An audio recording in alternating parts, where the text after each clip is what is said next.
তারাবির সালাতের রাকাত বিতর্ক এড়িয়ে চলুন। রাকাত নিয়ে বিতর্ক করবেন না। 8 রাকাত 20 রাকাত নিয়ে যে মারামারি এই দেশে, এটা শয়তানের ফন্দি। চিল্লায় বলেন, এটা কার ফন্দি? আমরা 20 রাকাত পড়ি, আপনারা হয়তো 8 রাকাত পড়েন, কোনো অসুবিধা নাই। আমরা যারা 20 রাকাত আমরা পড়তেছি, আমরা 20 রাকাতের কথাই বলি। 20 রাকাত আমরা পড়বো আজীবন। সৌদি আরবে মক্কা মদিনায় 20 রাকাত পড়ে, কোনো অসুবিধা নাই। অন্যান্য মসজিদগুলো 8 রাকাত পড়ে। এই নিয়ে এদের মধ্যে মারামারি আছে? হ্যাঁ, এই জন্য রাকাত বিতর্ক এড়িয়ে চলবেন। প্রিয় ভাইয়েরা, আপনার আমল আল্লাহর কাছে কবুল হবে সংখ্যার বিচারে না উত্তমতার বিচারে? বলেন তো, সংখ্যার বিচারে না উত্তমতার বিচারে? উত্তমতার বিচারে। কত চমৎকার ভাবে আপনি আল্লাহর সামনে দাঁড়াতে পারছেন, এটা বিবেচ্য। রুকু সেজদাগুলো সুন্দরভাবে করবেন। রুকু থেকে সোজা হয়ে দাঁড়ানো ওয়াজিব। 2 সেজদার মাঝখানে সোজা হয়ে বসা ওয়াজিব। এই তাদিলুল আরকান বাদ দিলে হানাফি মাযহাব মতে সৌ সেজদা দিতে হবে। অন্য মাযহাব মতে নামাজই হবে না, আপনার নামাজই হবে না। এই জন্য ধীরস্থির ভাবে তারাবির সালাত যেন আমরা আদায় করি। পারা যাবে তো ইনশাআল্লাহ? 3 নাম্বার, তাহাজ্জুদের সালাত আদায় করুন। বছরের অন্য সময় উঠতে পারি না, অনেকে বলে হুজুর উঠতে পারি না, কিন্তু রমাদানে সাহারি খাওয়ার জন্য তো উঠাই লাগে। কি বলেন, সাহারি খান আপনারা? হ্যাঁ, খান না? খান কে কে দেখি তো? মাশাআল্লাহ মাশাআল্লাহ। এই সুন্নত পালনের জন্য 1 নাম্বার। মাশাআল্লাহ, ঠিক আছে, পালন করবেন। আল্লাহর হাবিব বলেন, তাসাহারু ফা ইন্না ফিস সাহুরি বারাকা। তোমরা সাহারি খেও, কেননা সাহারির ভেতরে বরকত ঢুকায় দিয়েছে কে? একটা খেজুর, 1 গ্লাস পানি খেলেও সারা দিন আপনাকে তরতাজা রাখে কে? তো সাহারির জন্য যেহেতু উঠতেই হয়, সাহারি খাওয়ার আগে বা পরে 2 রাকাত 4 রাকাত তাহাজ্জুদ পড়া যাবে না?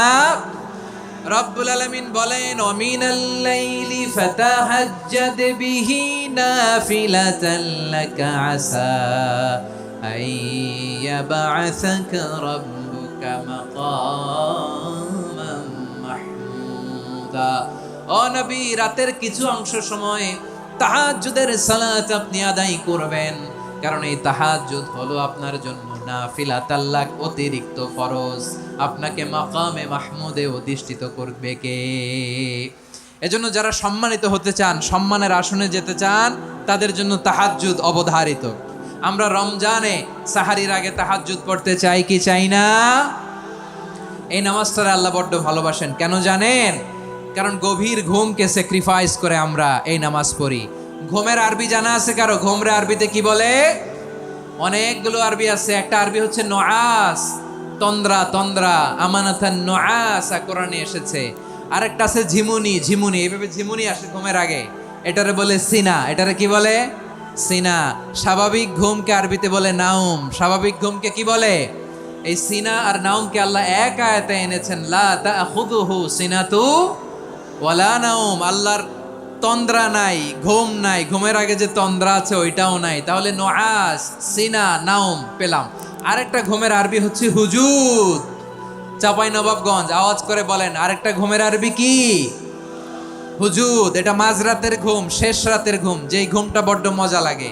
কাঁথা টেনে টেনে, ব্ল্যাঙ্কেট টেনে টেনে আরেকটু ঘুমাইতে মন চায়, আরেকটু, আর 1 মিনিট, আর 2 মিনিট, এরকম একটা মজার ঘুম শেষ রাতে আছে না নাই? এই শেষ রাতের ঘুম, এই হুজুদের ঘুমকে স্যাক্রিফাইস করে যেই সালাত পড়া হয়, ওই সালাতের আরবি নাম হচ্ছে সলাতুল হুজুদ বা সলাতুত তাহাজ্জুদ। চিল্লায় বলেন আল্লাহু আকবার। এজন্য আল্লাহ তাআলা তাহাজ্জুদের সালাতকে এত পছন্দ করেন। পড়বেন তো রমাদানে?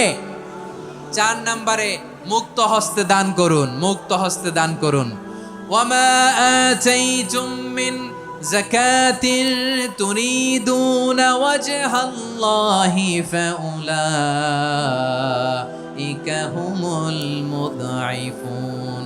তোমরা মনে করো না যাকাত দিলে তোমাদের সম্পদ কমে যায়, এটা ভেবো না। বরং তোমরা আল্লাহর খুশির জন্য যে যাকাত দাও, তারপরে তোমার যে সম্পদ থাকে ওই সম্পদের মধ্যে প্রবৃদ্ধি দান করে কে?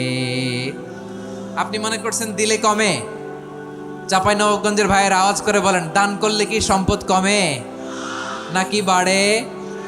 আওয়াজ করে বলেন, কমে না বাড়ে? বাড়ে। যেটা দান করেন, কামাসালি হাব্বা আম্বাতাত সাবআ সানাবিলা ফি কুল্লি সুম্বুলাতিন মিয়াতি হাব্বা। 1 টাকা দান করলে এটা চারা বীজের মতো, রূপে দিলে 7টা শীষ, প্রতি শীষে হয় শত শস্য দানা। আল্লাহ যারে চায় এরকম বাড়ায় দেয়, প্রবৃদ্ধি দেয়। সুবহানাল্লাহ। এজন্য মুক্ত হস্তে দান করতে রাজি আছেন?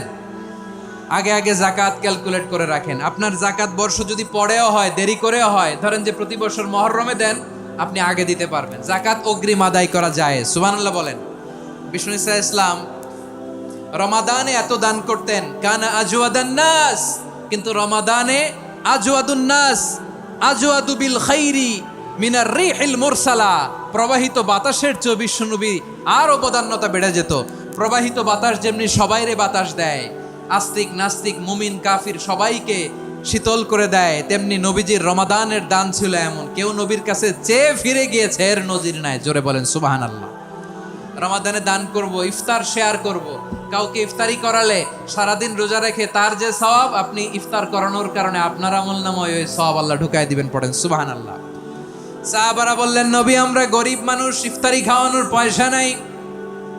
আল্লাহর হাবিব বললেন, ওয়ালাউ বিমাজগাতি লাবান, এক ঢোক দুধ, ওয়ালাউ বিতামরা, একটাও খেজুর, ওয়ালাউ বিশারবাতিমা, এক ঢোক পানি খাইয়েও যদি কারো রোজা ভাঙাও, তারপরে ওই সওয়াব তোমার আমলনামায় দিবে কে? তাহলে মুক্ত হস্তে দান করুন, 4 নাম্বার। 5 নাম্বার হচ্ছে কদর তালাশ করুন। রমজানের সবচেয়ে দামি সময়। বিষ্ণু বলেন, মান হুরিমা খাইরাহা ফাকাদ হুরিম, যে কদর মিস করলো সে সব মিস করলো, হি ইজ দ্য লুজার। আচ্ছা বলেন, এই বরকতের মাসে আমরা কি লুজার হতে চাই না গেইনার হতে চাই? সবাই বলেনি, বলেন এই রমাদানে আমরা লুজার হব না গেইনার হব? ইন্না আনজালনাহু ফি লাইলাতিল কদরি ওয়া মা আদরাকা মা লাইলাতুল কদর, লাইলাতুল কদরি খায়রুম মিন আলফি শাহর। পড়েন আল্লাহু আকবার। লাইলাতুল কদরি খায়রুম মিন আলফি শাহর, 1000 মাসের চেয়েও সেরা। 1000 মাসে হয় 83 বছর 4 মাস। 83 বছর 4 মাস টানা ইবাদত করলে যেই সওয়াব, কদরের রাতে ইবাদত করলে অতটুকু সওয়াব আপনি পাবেন, আল্লাহ সেটা বলে নাই। আল্লাহ বলে তার চাইতে বেশি সওয়াব দিয়ে আপনার আমলনামা ভরে দিবে কে? কদর যেন মিস না হয়। 21, 23, 25, 27, 29 নাকি খালি 27? আপনারা কি খালি 27? দশকের বেজর রাতগুলোকে কদর হিসেবে তালাশ করো। আল্লাহর হাবিব সাল্লাল্লাহু আলাইহি ওয়াসাল্লাম শেষ 10 দিন টানা ইবাদত করতেন। টানা ইবাদত। ইদা জাআল আশরু আহিয়াল লাইলা আইকাযা আহলা ওয়া জাদ্দা ওয়া শাদ্দাল মিজার। সারা রাত জেগে ইবাদতের নজির নবীজির নাই, শুধু রমজানের শেষ দশক ছাড়া। সুবহানাল্লাহ বলেন। নিজেও ঘুমাতেন না। ফাতেমা রাদিয়াল্লাহু তাআলা আনহু, আলী রাদিয়াল্লাহু তাআলা আনহু কাউকে ঘুমাতে দিতেন না, সবাইকে জাগিয়ে তুলতেন। আমরা সারা রাত জেগে ইবাদত করব। রাজি আছেন তো? কদর যেন আমাদের মিস না হয়। আজকে থেকেই ক্যালেন্ডারে মার্ক করে রাখেন। সব কাজ পেছনে ফেলে, সব ব্যস্ততাকে পেছনে ফেলে ইবাদতের জন্য আমরা প্রস্তুত থাকবো কদরের রাতে। কোনোভাবে কদর যেন আমাদের মিস না হয়, ইনশাআল্লাহ। বলেন তো সবাই। 6 নম্বরে পারলে ইতিকাফ করবেন। আল্লাহর হাবিব সাল্লাল্লাহু আলাইহি ওয়াসাল্লাম প্রতি বছর 10 দিন ইতিকাফ করতেন। যে বছর ইন্তেকাল করবেন সে বছর 20 দিন ইতিকাফ করেছেন। আপনি বলবেন, হুজুর ইতিকাফ না করলে সমস্যা কি? আমার নবী একটা ইবাদত সারা জীবনেও ছাড়ে নাই, আর আপনি জীবনে একবারও করেন নাই। এবার হিসাব আপনার কাছে, হিসাব আপনার কাছে। না পারলে অন্তত রাত্রি বেলাগুলো মসজিদে কাটাবেন। পারবেন তো ইনশাআল্লাহ? সব শেষে শিশু এবং নারীদের ব্যাপারে বিশেষ খেয়াল রাখবেন। শিশুদের রমাদানের ব্যাপারে উৎসাহ দেন, তাদের প্রস্তুতি নেওয়ান, তাদেরকে রোজা রাখতে দিবেন। আমার ভাইয়েরা এবং বোনেরা, পর্দার আড়ালে মায়েদেরকে বলবো, চাপাই নবাবগঞ্জের মায়েরা, 1 দিন 2 দিন না খেয়ে থাকলে আপনার ছেলে মেয়ে মারা যাবে না। ঠিক কিনা বলেন? ওদেরকে উৎসাহিত করেন। ওদের ছোট্ট যারা রাখতে দেন, বলেন যে বাবা সকাল থেকে দুপুর পর্যন্ত না খেয়ে থাকলে তোমার অর্ধেক রোজা। এরকম 2 দিন অর্ধেক মিলে তোমার 1 রোজা। এরকম আমি কত রোজা রাখছি ছোটবেলায়, কোনো হিসাবই নাই।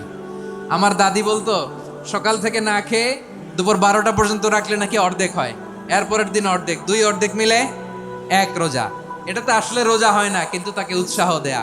ইফতার প্রোগ্রামগুলোতে নিবেন আমাদের বাচ্চাদেরকে। দেখবেন যে ওর ক্ষুধা লাগতেছে, খায় না, কারণ কেউ খায় না। একজন আজান দিচ্ছে, সবাই খেজুর নিয়ে ইফতার করতেছে। এই দৃশ্য, এই ট্র্যাডিশন, এই ইবাদত, এই তারবিয়া ওর আগামীর জীবনটাকে সুন্দর করবে। চিল্লায় বলেন ঠিক কি না? এভাবে আগামীর প্রজন্মকে আমাদের গড়তে হবে। শিশুদের রোজার ব্যাপারে প্রস্তুতি নিন, উৎসাহ দিন। আর নারীদেরকে কষ্ট দিবেন না। সারা দিন পেঁয়াজু, আলুর চপ, বেগুনি, পাকোড়া, ছোলা, মুড়ি, শরবত, রুয়াবজা আছে না নাই, বানাতে বানাতে আমাদের বোনেরা কাহিল হয়ে যায়, আর তারাবি পড়তে পারে না, ইবাদত করতে পারে না। আমরা যেন আমাদের বোনদের প্রতি এহসান করি। পারবেন তো সবাই? এই 7টি করণীয়, 7টি বর্জনীয়র 1 নাম্বার, বিলম্বে ইফতার করবেন না কখনো। 1 নাম্বার, দেরি করে ইফতার করা নিষিদ্ধ। ইহুদিরা দেরি করে ইফতার করে। লা ইয়াজালুন নাসু আলা খাইরিন মা আজ্জালুল ফিতরা। বিশ্বনবী বলেছেন, এই উম্মত যতদিন আগে আগে ইফতার করবে, এই উম্মতের কপাল থেকে কল্যাণ কেউ ছিনিয়ে নিতে পারবে না। চিল্লায় বলেন ঠিক কি না? আজানের জন্য বসে থাকবেন না, সময় দেখবেন। স্থানীয় সময় যখন সূর্যাস্ত হওয়া মাত্রই বিসমিল্লাহ, খেজুর খেয়ে ফেলবো। পারবেন তো নাকি দেরি করবেন? 2 নাম্বার, রমাদানের পবিত্রতা বজায় রাখবো। কোনো তর্ক বিতর্ক অশ্লীলতায় আমরা জড়াবো না, ঝগড়া করবো না, সরাসরিও না, ফেসবুকেও না। করবেন? কেউ গালি দিলে বলবেন ইন্নী ইমরুউন সায়েম, আমি রোজাদার। আল্লাহর হাবিব শিখিয়েছেন, কেউ যদি তোমার গালি দেয়, কটু কথা বলে, অশ্লীল কথা বলে, রমজানে তুমিও বলতে পারবে না। তুমি বলতে পারবা ইন্নী ইমরুউন সায়েম, আমি রোজাদার। আজকে থেকে নিয়ত করেন, রমজানে কেউ গালি দিলে আপনি একটা গালি দিবেন নাকি? কি বলবেন? রোজাদার, রমজানের পবিত্রতা আমি ভঙ্গ করতে পারবো না। অশ্লীল নাটক, সিনেমা আমরা দেখবো না। ব্যাড হ্যাবিট থাকলে রমাদানে এটা ছাড়ার মহা সুযোগ। স্মোকিং এর অভ্যাস আছে অনেকের, ঠিক কি না? চাঁপাইনবাবগঞ্জে আপনারা স্মোকিং করেন? হ্যাঁ, না না আমরা করি না। বলেন করি না? করবেন না কেউ? যদি কারো থাকে, কে করে হাত তোলালাম না আমি। এই রমাদানে এই স্মোকিং হ্যাবিট থেকে আমরা বেরিয়ে আসবো, ঠিক কিনা বলেন? 3 নাম্বার, আমরা মিথ্যা বলবো না। বিশ্বনবী বলেন, মানলাম ইয়াদা কাওলা যুরি ওয়াল আমালা বিহ ফালাইসা লিল্লাহি হাজাতুন ফি আইয়াদা তাআমাহু ওয়া শারাবা।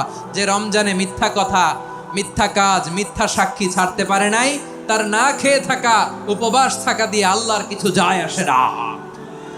এজন্য মিথ্যার সাথে আমাদের কোনো সম্পর্ক আছে? মিথ্যা বলবো না। 4 নাম্বার, অপচয় করব না। ইন্নাল মুবাযযিরিনা কানু ইখওয়ানাশ শায়াতিন ওয়া কানা শাইতানু লিরাব্বিহি কাফুরা। অপচয়কারী শয়তানের ভাই। আচ্ছা, যে শয়তানের ভাই ও নিজেও আরেকটা কি? শয়তান। যে শয়তানের ভাই ও নিজেও আরেকটা কি? অপচয় করব না। ইফতারি করতে যে আমরা অনেকে অপচয় করি, এগুলো করবেন আপনারা? না, অপচয় করব না। 5 নাম্বারে, রিয়া, লোক দেখানো ইবাদত আমরা করব না। লোক দেখানোর জন্য নামাজ, রোজা, জিকির, তেলাওয়াত, দান, সদকা এগুলো করলে আল্লাহর দরবারে এগুলো কবুল হবে? বিশ্বনবী বলেন, দাজ্জালের ফিতনার চেয়ে একটা বড় ফিতনার ভয় আমি করি। সেটা কি? আর রিয়া, শো অফ মেন্টালিটি, লোক দেখানো মানসিকতা। এটা থেকে আমরা বিরত থাকবো ইনশাআল্লাহ। 6 নাম্বার, অনেক গুরুত্বপূর্ণ। ব্যবসায়ী ভাইয়েরা, ব্যবসা করেন কারা কারা? হাত তুলে দেখান তো আমারে। মাশাআল্লাহ, হাত নামান। ব্যবসায়ী ভাইয়েরা, অনেক অসাধু ব্যবসায়ী আছে, রমজান আসলে নিত্য প্রয়োজনীয় পণ্যের মূল্য বৃদ্ধি করে দেয়। এরকম আছে না নাই? এগুলো করবেন না। মজুদদারি করবেন না। পণ্যের কৃত্রিম সংকট বাজারে করবেন না। আপনি লাখ টাকা কামায়া ভাবছেন যে রোজাদারদের কষ্ট দিয়ে ধনী হবেন। এমন রোগ আল্লাহ আপনারে দিবে, কোটি টাকা দিয়েও আপনি হাসপাতালের বিল পরিশোধ করার ক্ষমতা আপনার হবে না। খবরদার। আর শেষ বয়সে দেখবেন কি কষ্ট আপনার হয়। আপনি রোজাদারদের কষ্ট দিয়েছেন, আল্লাহ আপনার সুখে রাখবে? আল্লাহর দোহাই লাগে, আমার ব্যবসায়ী ভাইয়েরা এটা করবেন না। আরব বিশ্বে আমরা দেখেছি, আরব বিশ্বের ব্যবসায়ীরা সারা বছরে ব্যবসা করে, রমজানে ভর্তুকি দেয়। আর আমার দেশের কিছু অসাধু ব্যবসায়ী রমজানে গলাকাটা ব্যবসা করে আর সারা বছর সইটার উপর দিয়ে চলে। চিল্লায় বলেন ঠিক কিনা? করবেন না, এটা করবেন না।